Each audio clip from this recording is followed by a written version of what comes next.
And that Rihanna album is like one of my Fire. favorite. That thing That- is one of my favorite That album is fire. R&B That's the albums, only bro. I think whole Rihanna album that I like had and replayed.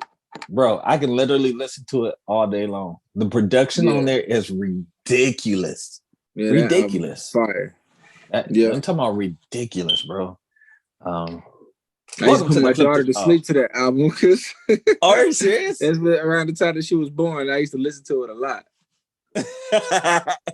Dang, bro. And it's like two songs on there. It's like two songs on there I used to put a lot. The intro to the album, I think that's the very first song. Okay. It's called Higher. Okay. Yeah, I believe so. And I forgot the name of the other one, but it has a real smooth beat. Hold on, let me see if I can find it real quick. No, the intro to the they took the intro off. Wait, what? Wait, I'm lost. Oh, okay. Oh yeah, it's called Consideration. Wait, what? What happened to? Oh no, Higher is number 12. Consideration featuring SZA. Who was that? Who was SZA? SZA? Yeah. Oh, okay. So it was Higher and Same Old Mistakes. Same Old Mistakes, the other song. Same Old Mistakes got a super dope vibe to it.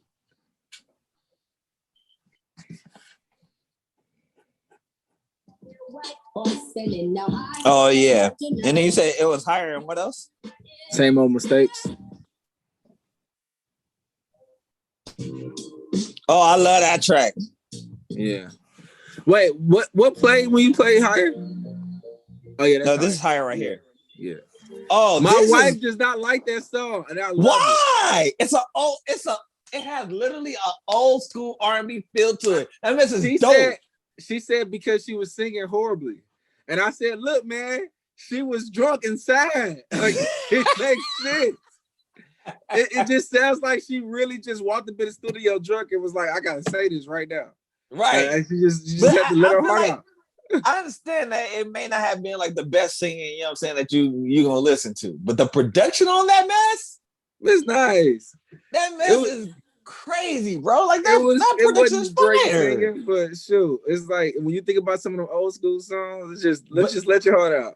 And here's the thing: how did it make you feel? Like that's something I've gotten used to. You know what I'm saying? Like I felt her pain. Yeah, like I felt that, man. Like, and I feel like that's the most important thing when it comes to music is how, like, if it can make me feel like, you know what I'm saying, pain or happy, sad, you know, joyous, motivated, whatever. Like if I can feel, you know what I'm saying, something, the skill set don't bother me as much. I'm not going, you know what I'm saying? Like that's why I can listen to even some of the old school Christian rap and stuff, because it kind of made me feel like, oh yeah, like I'm motivated to live this thing out for God and stuff. Or it made me feel like, oh man, let me get right with my faith and stuff. Or, you know what I'm saying? Like it felt like, you know, I can't do, like one of my absolute favorite all-time great songs that Lecrae has done was called Desperate. That song, bro, I'm sorry. Listen, it might not have been like the greatest when it comes to his rapping ability and all that stuff, but the relatability on this track was exactly what was necessary. Even to me, till this day, like it's still. Where are you? Oh, sorry. Bro, this track right here, we're gonna dive into the episode right after this. But this track for me was like, yo, like I went to, man. Woke up this morning too depressed and ashamed to leave my bed. Can't stand to see my own reflection, so I hang my head. Feel like a disappointment, like the scum of the earth. I'm so hurt, I know you see, I can't cover my dirt. My soul's down, heart's weak, I can't even cry. I'm supposed to run to you, but why I'm such an evil guy? The sun shining, but for me it's the darkest of days. Try to pretend it never happened, but the guilt remains. I leave the house, it feels like everybody knows I did it. Feel like they read in my mind and know the sin I committed. Through your blood, I'm acquitted, but my heart doesn't get it. Oh God, I'm desperate for help, cause I'm grieving in spirit. I couldn't sing Sunday service, Lord, I felt fake. And when you started communion, I just made a mistake. I'm in need of your grace, feels like you hit your face. Lord, lead me back to the cross and show me my sins of grace. Can't believe I sinned against you. Who's that singing on the hook? The dude that can.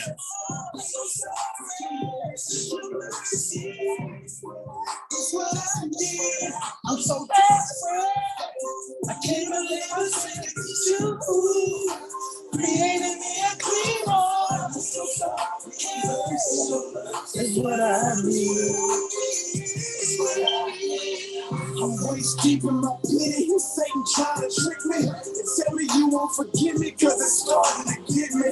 Jesus help me quickly. I hate the wrong I done. I know we all fall, but I feel like the only one. Feels like I should be shunned. That line here right there. Yeah, I know we all fall, but I feel like exactly. Exactly, right. I didn't want to do it, but what I want to do, I don't. That's why I'm going through it. I'm trying to open up my Bible, need to read your pages. Need your love, but my guilt has got me feeling so faithless. Help me see what grace is. Take me to the basics. Help me find my joy in you and not people in places. My sin is ever before me. I turn my back on you. Father, break and restore me. Bring me back to you. My sin is ever before me. I turn my back on you. God, break and restore me and bring me back to you. I can't believe I sinned against you. Created me a clean heart. I'm so sorry. No mercy. It's what I need. I'm so desperate. I can't believe I sinned against you.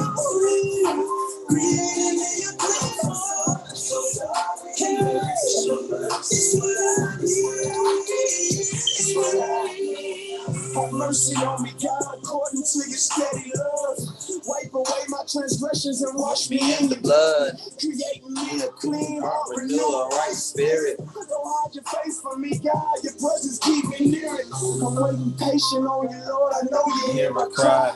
Restore your joy in me, for you alone I live and die. It's you I glorify, it's you I want my sacrifice. You want me broken and contrite and trusted in the Christ. I confess to you my sin and you show me mercy. I turn away from it, demonstrating that you are worthy.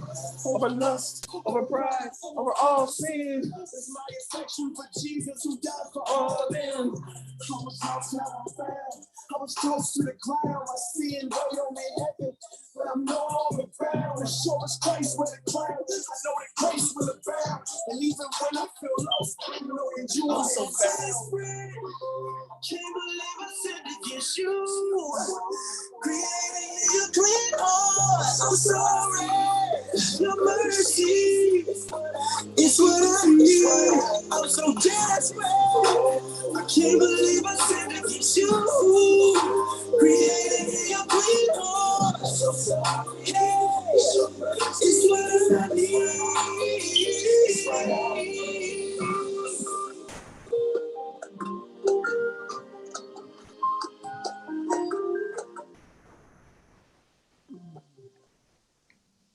That right there, bro. First and foremost, that Lecrae is right before you get to that's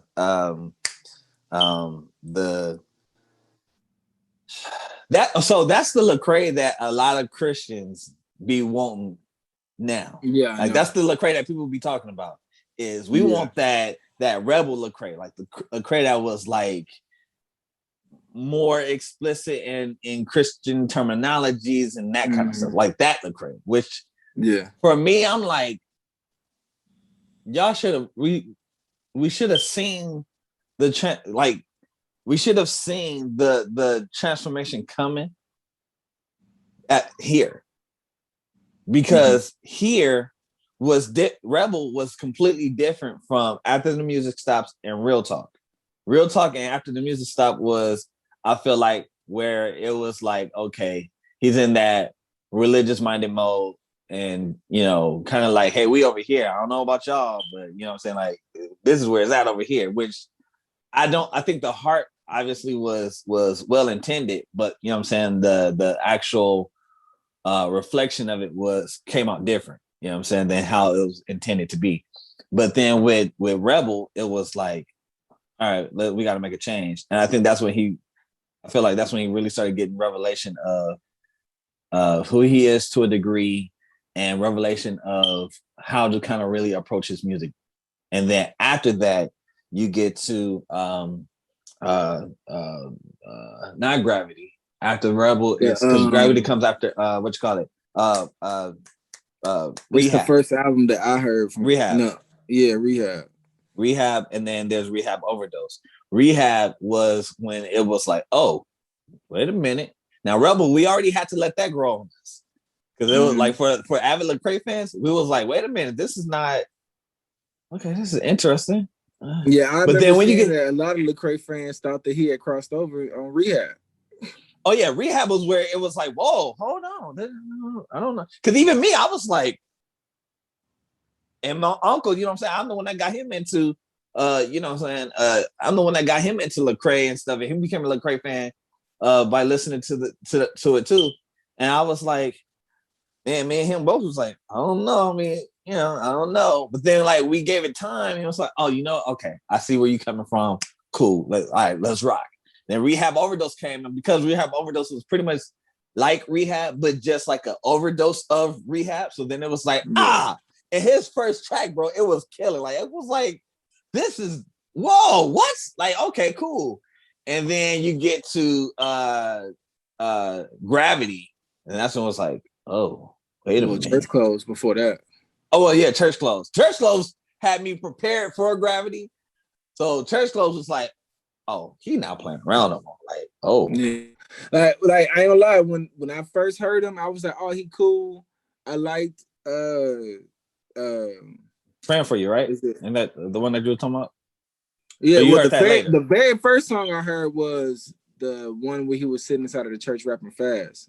Don't waste your life. Don't waste my life. Yeah. That was the very first one. Hey, and I was like, oh, dang, he tight. Nice. Yeah, that one was nice. Like, oh, dang, he tight. And then I heard Pray for You, and I was like, okay, he actually got some real deep stuff. Yeah. And I heard a little bit of Rehab. I remember I liked Killer. Yeah, I thought that was dope. And then but I still kind of had that feeling like he cool, but he's like, he still gave me that what I would expect from a Christian rapper feel. You know what I'm saying? Like, he cool, but and then I even went further back and heard some of his stuff, and I was like, okay, I can see where he was already changing. And then when Church Clothes came out, though, I was like, oh, he might be one of my favorite rappers, period. Like, oh no, this dude got it. Like, he ain't scared. He really not scared of the industry. That's what my focus started going towards, was like, it's almost like what my mind is with RTC. Like, he got that missional mindset. Like, I was like, oh dang, he not scared to go right there in the midst of the industry and be, you know what I'm saying, and still be Christian. Like, he'll do that. And that's what, to me, that's Church Clothes proved that more than any other album. I was like, oh snap. And then of course Gravity. Well, I say Gravity proved it more than Church Clothes, but Church Clothes was like, I'll get co-signed by y'all, all right, and kill y'all stuff with the truth. You know what I'm saying? Like, that's tight to me. Like, that he was the first person to do that. Like, he got a mixtape by DJ Cannon. Like, what? Yeah. Lil Wayne is the person who killed DJ Cannon mixtapes. You know what I'm saying? So we used to DJ Cannon, like, Lecrae, for real, dude, you ain't scared. And then he did the hip hop awards. That he did that too. He killed the Cypher. He did that, the Cypher. And I was like, this dude. when I heard he was gonna be on the Cypher, I said, oh, I gotta watch this one. Yeah, I gotta watch this one. And then you know, everybody was anticipating to see, like, is he gonna say Jesus? And he did it. And he did it in such a dope way, though. He didn't even do it in a way you would. I don't think people expected to hear him say it the way that he did, or It even was rap so what he tight. raps. Like I wasn't Yeah. expecting any of that either. But when he came, but I did feel like he was gonna kill it, which he did. Yeah. I did feel that. But like as far as like what he said, you know what I'm saying, the flow and delivery and everything, it was you could start seeing like I'm gonna start not just embracing the message. I've done that. But Y'all I'm know where embracing I the craft. stand. But now Yeah. I got to get to this craft. Like if I Yeah. really want y'all to Yeah. respect me, because at first if you go back to it, mission minded, like you said, right? Real talk. After the music stops, rebel. I think those are all mission minded in the sense of I just need to get this message out. Yeah. But then after rebel and he goes into rehab, I feel like rehab was an actual reflection of where he was really at. Like he was really going through rehab. Maybe not through some type of institutional rehab, but just like maybe spiritually with God, it was like, okay, I need some help. And from that, and then going to rehab overdose, I feel like from after that, it was like, all right, if I'm gonna do this mixtape, I gotta actually show y'all I can rap. Like, and I can't do that and just be so focused on the mission and the I can't be so focused on the mission that I leave out this other aspect of it. Because the truth is, y'all need this over here too. What Like, it sounds I'm like trying is to reach that to he made focusing on the craft as part of the mission. You know what I'm saying? When I saw Yeah. that his actual degree is in cross-cultural studies or something like that. So like he actually wait, he has a degree? understand. I don't remember. Oh shoot, I didn't realize that. He was. You know they started their group in college. Yeah, I do remember. I guess I might have heard that in one of the interviews that from back then. I don't know I just forgot the exact name of the degree, but it's something about sociology or cross-cultural studies. So I think it is something like that. It's super strategic. I think he made becoming a better rapper as part of the mission. Like he did it for communication purposes. You know what I'm saying? To infiltrate inside the industry, and that's dope to me. You know what I mean? Like that he planned that out that way. Yeah, and he killed everything. You know what I'm saying? I mean, put out dope album after dope album. You know what I'm saying? And won all the awards, and like he really was outselling artists. And I'm like, God, he really did that mess. Like he really went in there. And did that mess. He did. I remember when Anomaly dropped and he was outselling Rick Ross and stuff the first week, and I was like, dang, this dude was number one. He became number one. That's crazy. Nobody expected that. I'll say it like this. When you doing what God wants you to do, like when you're in your lane, that whole scripture about promotion comes from the Lord. Mm-hmm. You know what I'm saying? Like that's that. You know what I mean? Mm-hmm. So his promotion is, you know what I'm saying, higher sales, more sales and views or whatever than, you know what I'm saying, other industry artists and stuff. And that, you know what I'm saying? Like I think Lecrae is one of the best examples to use in regards to make sure you hit your lane and stay in your lane and work your lane. Because when you do that, you're going to start topping and charting people who are believers and non-believers. Or sometimes take a lot of time. I don't want to, and not just not people who look like believers and people who don't look like believers. I'll say it like that. Because I don't want to assume that I know who's a believer and who's not. But you know what I'm saying? But you know what I'm saying? People who explicitly live out their faith and people who may not necessarily do it in a fashion that we deem to be. Well, their music doesn't reflect that. Yeah. So you know what I'm saying? So yeah, man. That'll be our highlight for the for the week right there, Lecrae. A whole reaction to Desperate and Lecrae's, just his own legacy, man. Music wise, his music career.